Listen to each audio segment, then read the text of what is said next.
Webinars DGE. Direção-Geral da Educação, Ministério da Educação e Ciência. Divulgação de projetos, iniciativas e boas práticas na educação portuguesa.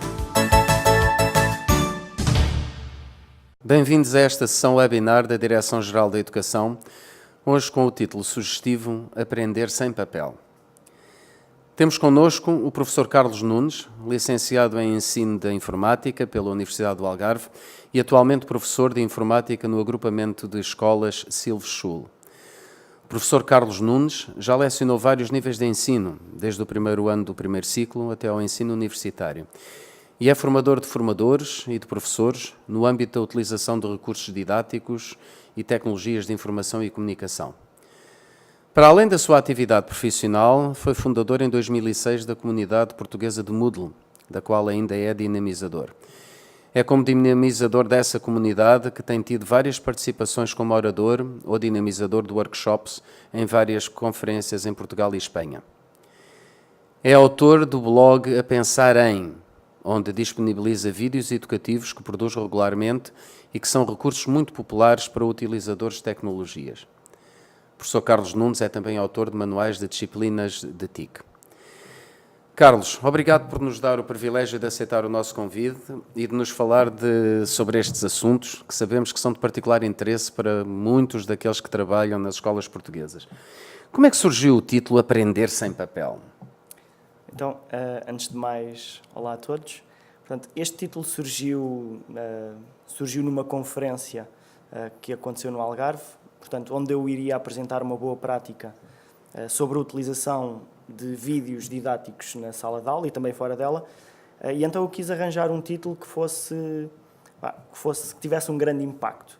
E então, inicialmente, o título que eu escolhi foi Aprender sem ler, também para chocar assim um bocadinho a algumas pessoas, mas depois lá chegámos estivemos ali a olhar para o título e depois acabámos por usar este Aprender sem papel, uma vez que também acabou por ser um título que chamou a atenção e dá a entender que vamos falar de uma forma alternativa de aprender e que, neste caso, é com o recurso a vídeos didáticos que pode ser utilizado tanto por alunos ou professores ou qualquer outra pessoa. Obrigado. E como é que teve início o teu blog, o blog A Pensar Em? Portanto, este blog já existe há cerca de 3 ou 4 anos. Antes do blog em si existir, eu já tinha disponibilizado alguns vídeos que tinha feito no YouTube e estes vídeos surgiram por 3 motivos diferentes. Portanto, eu tinha vários conjuntos de vídeos. Portanto, um dos motivos que me levou a colocar alguns vídeos era um aluno que eu tinha numa das minhas turmas que, devido a problemas de saúde, tinha que ter as aulas em casa. E como aquela matéria em particular era muito difícil de ele aprender só por consultar documentos, que era sobre edição de imagem, eu decidi fazer alguns vídeos para ajudar esse aluno. Basicamente era aquela explicação que eu dava aos colegas dele na escola, eu fazia alguns vídeos curtos para que ele conseguisse acompanhar e realizar as atividades. O que aconteceu foi interessante porque, na prática, esse aluno começou a apresentar trabalhos melhores do que os colegas que estavam na sala de aula. E o motivo, porque depois eu ia, de vez em quando, alguns professores iam lá à casa, e um dos motivos é que ele, sempre que tinha dúvida, voltava atrás no vídeo e podia ver a mesma coisa várias vezes. Enquanto que os alunos que estavam na sala de aula, eu explicava aquela vez, depois alguns têm vergonha de perguntar, alguns não querem que eu me aborreça de estar a dizer 4 ou 5 vezes a mesma coisa e acabavam por ficar um bocadinho mais acanhados. E então eu acabei por começar a disponibilizar também esses vídeos aos alunos que eu tinha na sala de aula. Portanto, esse foi um dos motivos. Outro motivo foi um conjunto de professores a quem eu deveria dar formação, mas devido a problemas de agenda não era possível, e então eu acabei por criar alguns vídeos sobre a utilização de quadros interativos para os ajudar. Portanto, e então ali eu também vi que houve ali algo útil e foi com esses vídeos em particular que eu percebi o alcance que o meu trabalho estava a ter, porque como estavam públicos no YouTube, começou a haver muita gente não só de Portugal, mas do Brasil, que começaram a assistir aos vídeos e a perguntar se eu também fazia vídeos sobre outros temas. Portanto, então o blog começou a partir daí.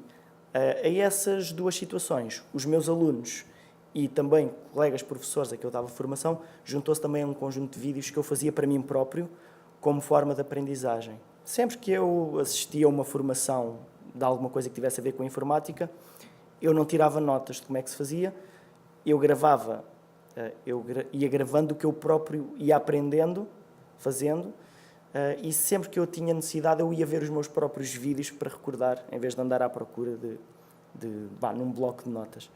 Então, eu juntei esses vídeos e criei um blog onde ia disponibilizando esses vídeos e também para ser mais fácil para outras pessoas chegarem lá. Portanto, que pudessem descobrir esse blog através de alguma pesquisa que fizessem no motor de busca. Portanto, e na prática foi assim que o blog começou. Atualmente, eu vou colocando vídeos no canal do YouTube e esse canal vai alimentando também o blog que atualmente é o A Pensar Em. Que temáticas é que nós podemos encontrar nesse blog? Portanto, em relação às temáticas, portanto, e aqui nós vamos ver no próprio blog, portanto, o endereço é apensarem.net. Então, estas temáticas dirigem-se principalmente a alunos e professores, se bem que, obviamente, que muitos destes temas poderão ser úteis para qualquer pessoa que tenha gosto pela utilização da tecnologia.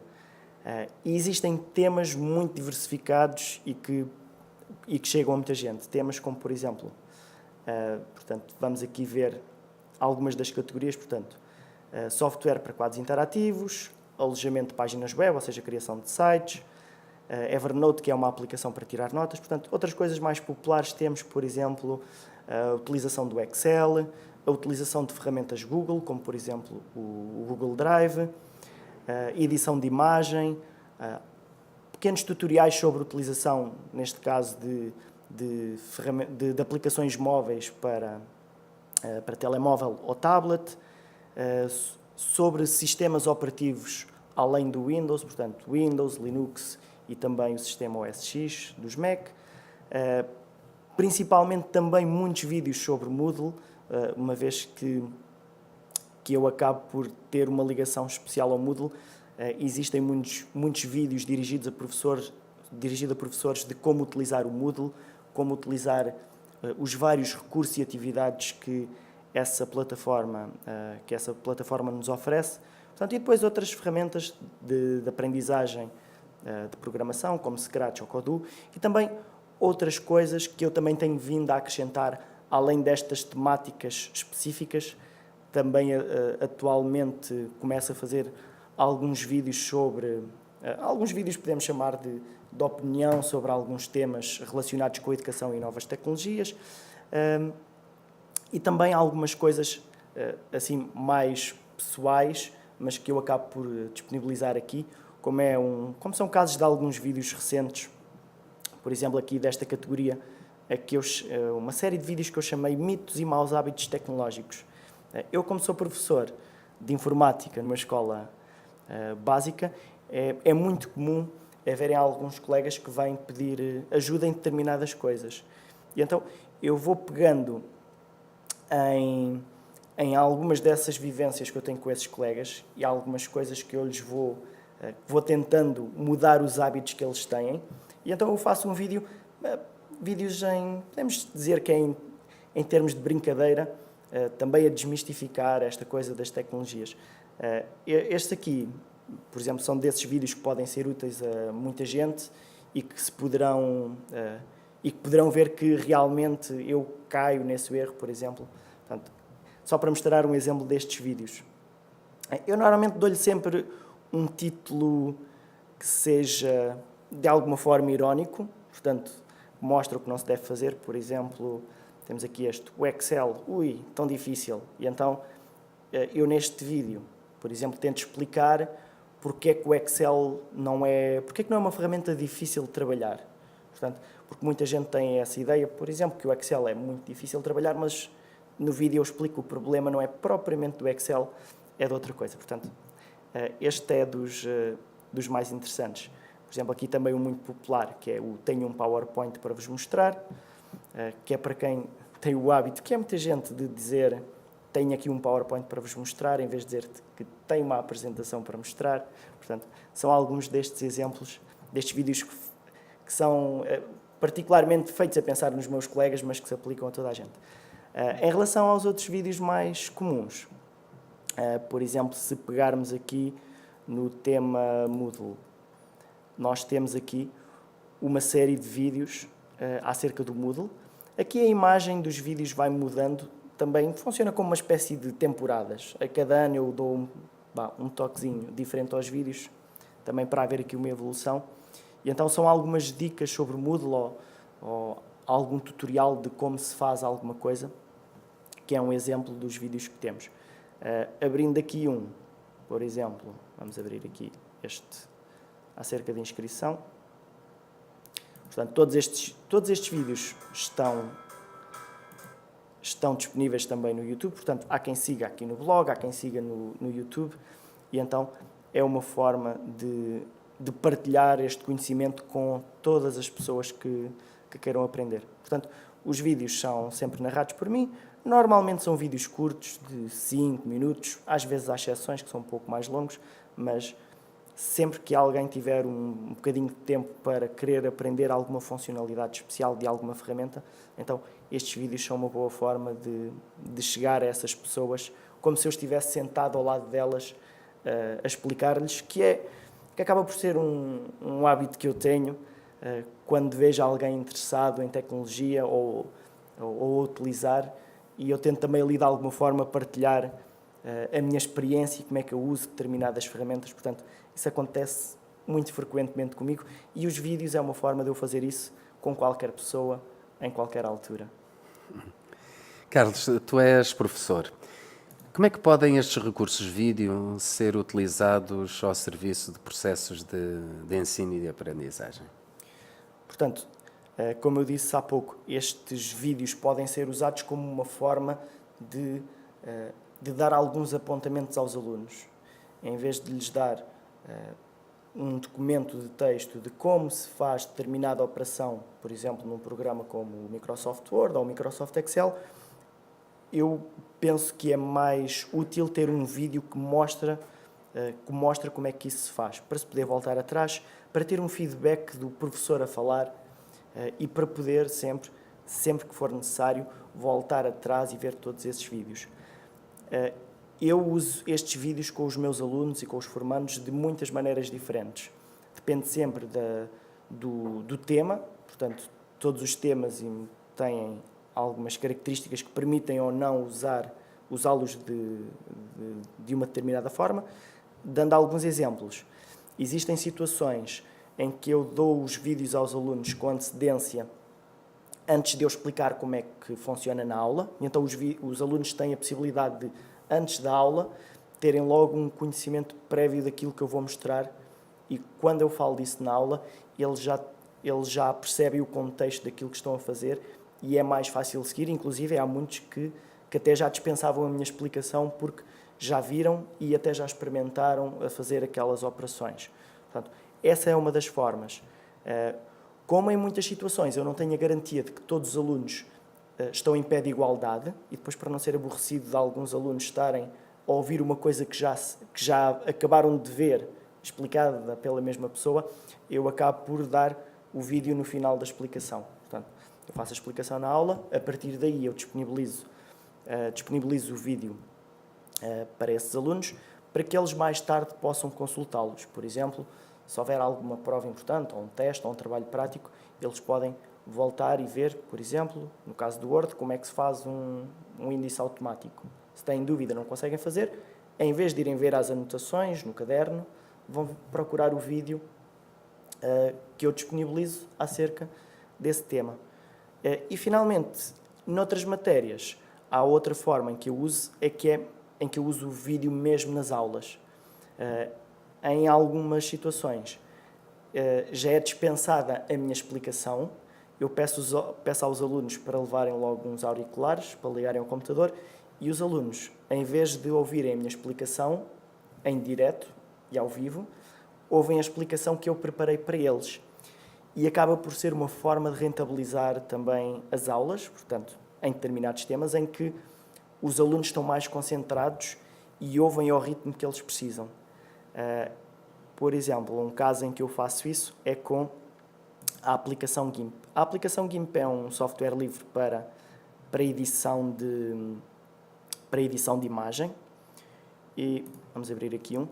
E eu, como há sempre alunos que se esquecem dos auriculares, como é já expectável, eu preparo uma versão que também é possível seguir mesmo sem ouvir. Portanto, eu dou-lhes os passos e tenho de lado, vamos pôr aqui já mais à frente, portanto, em vez deles ouvirem a explicação, eu tenho aqui de lado marcado qual é que é o passo que estamos a fazer neste momento, portanto, como é que se faz, e depois eles simplesmente vão ver o que é que está a acontecer no vídeo. Por exemplo, aqui neste caso é como remover a parte de uma imagem sem dar a entender que estava lá alguma coisa. Neste caso é tirar uma rapariga ali da imagem, substituindo-a por vegetação. Portanto, e mesmo que nós não estejamos a ouvir, é possível saber, qual é que é a ferramenta a utilizar, o que é que fazemos e como, neste caso, como pintar a zona pretendida. Portanto, e há alguns alunos que conseguem, mesmo sem ouvir, perceber tudo perfeitamente. Obviamente que há alunos que precisam de ajuda, mas é uma das vantagens da utilização deste formato. Se os alunos estiverem a aprender, cada um no seu lugar, existem sempre alunos com necessidades específicas.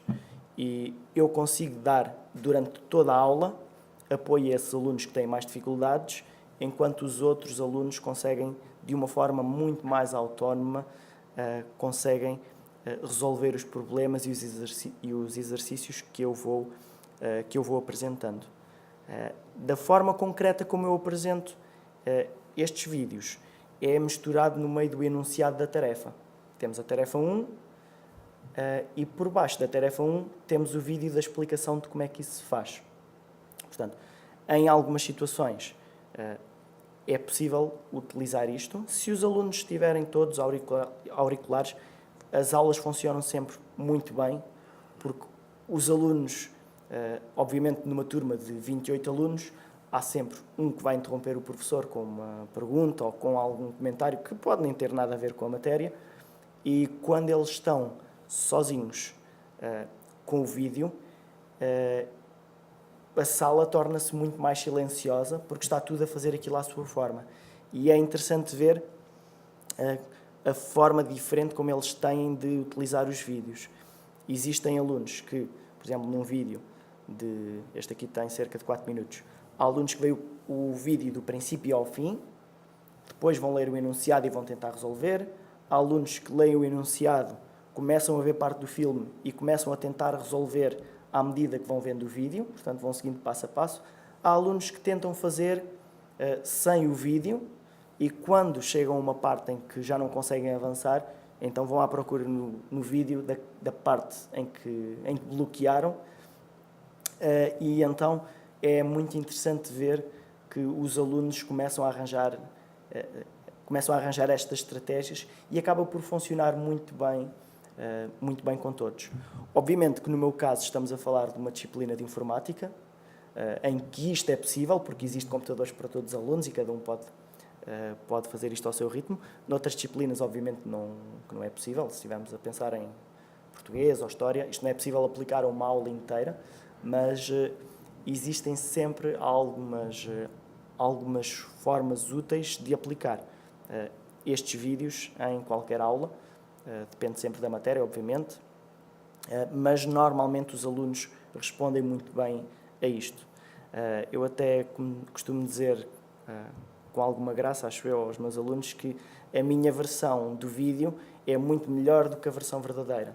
No vídeo eu sou muito mais simpático, eu nunca me importo de repetir a mesma coisa vezes sem conta e o tom de voz nunca se altera, o tom de voz nunca fica mais chateado por estar a dizer a mesma coisa 5 vezes. Portanto, a única coisa que o vídeo não faz é responder a perguntas e então é essa a outra parte. É isso que eu estou depois a fazer lá na aula. Obviamente que há dúvidas, mas é para isso que eu lá estou.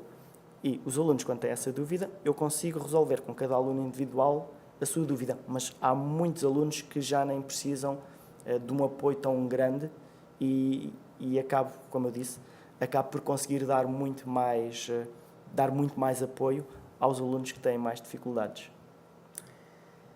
Para finalizar, que conselho é que tu darias aos colegas que quisessem desenvolver eles próprios os seus vídeos? Portanto, aqui a parte difícil acaba por ser um bocadinho começar, ou não ter... Se for para publicar, mesmo para todo mundo como eu, é ter confiança nas nossas capacidades e não ter vergonha de mostrar aquilo que temos para ensinar.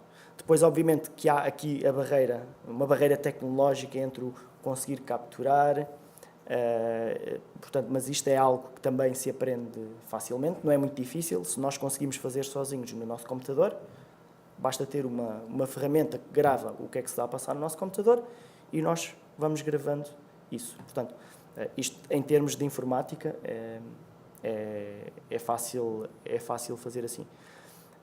E depois, o outro conselho é fazer, praticar. Ao longo dos tempos, e isso é muito óbvio se alguém for aos vídeos mais antigos, é a evolução que eu fui tendo, o que eu fui aprendendo ao longo dos tempos. E depois aí cada um vai aprendendo com os seus próprios erros. Por exemplo, um caso muito concreto. Inicialmente, eu até comecei a fazer alguns destes vídeos porque à procura de algumas ferramentas no YouTube, à procura de como é que se fazia. Muitas vezes há muitos vídeos em brasileiro e eu penso, eu conseguia fazer isto, e se calhar melhor. Então, quando eu faço, eu percebo que há também algumas dificuldades. Por exemplo, se eu me filmar a mim próprio a falar, sempre que eu me engano, sempre que eu faço depois lá um corte nas partes que eu me engano, se eu estiver a aparecer, fica muito estranho, porque no momento estou assim, depois no corte a seguir já estou assim, e então, portanto, passo número 1, não aparecer, só falar. Portanto, só falando é muito mais fácil fazer os cortes. E depois vamos aprendendo a pouco e pouco. Fazer vídeos mais curtos, portanto, é um bom conselho. Ir direto ao assunto, não perder tanto tempo com a apresentação e a conclusão, portanto, ser muito direto. O vídeo, quanto mais curto, melhor. Se eu consigo explicar como é que se faz uma coisa em 3 minutos, eu não preciso fazer um vídeo de 6 minutos para explicar. Portanto, esses acabam por ser os conselhos mais óbvios. Portanto, tornar o vídeo curto, fazer com que o início do vídeo seja logo apelativo para quem descobriu o nosso vídeo, por acaso, ter logo vontade de ver o resto, e também para que os nossos alunos que vão ver o filme se sintam logo, de alguma forma, entusiasmados com o que vem a seguir. E, portanto, depois é uma questão também de autoaprendizagem. Depois também, ao fazermos isto, também costumamos ir ver o que é que outras pessoas fazem, o que é que as outras pessoas fazem bem, o que é que fazem mal, e também conseguimos melhorar ao ver o trabalho dos outros. Portanto, aqui, se forem assistir aos meus vídeos que estão aqui no blog, já vão, de alguma forma, aprender com os meus erros. Então, isso é sempre uma boa forma para começar. Obrigado, Carlos, por este webinar sobre este assunto tão importante e tão interessante.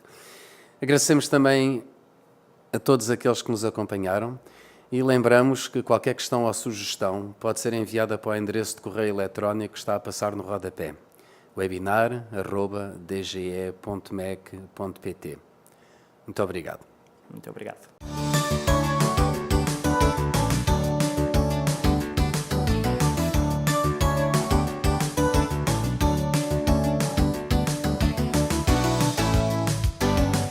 Webinars DGE. Direção-Geral da Educação, Ministério da Educação e Ciência. Divulgação de projetos, iniciativas e boas práticas na educação portuguesa.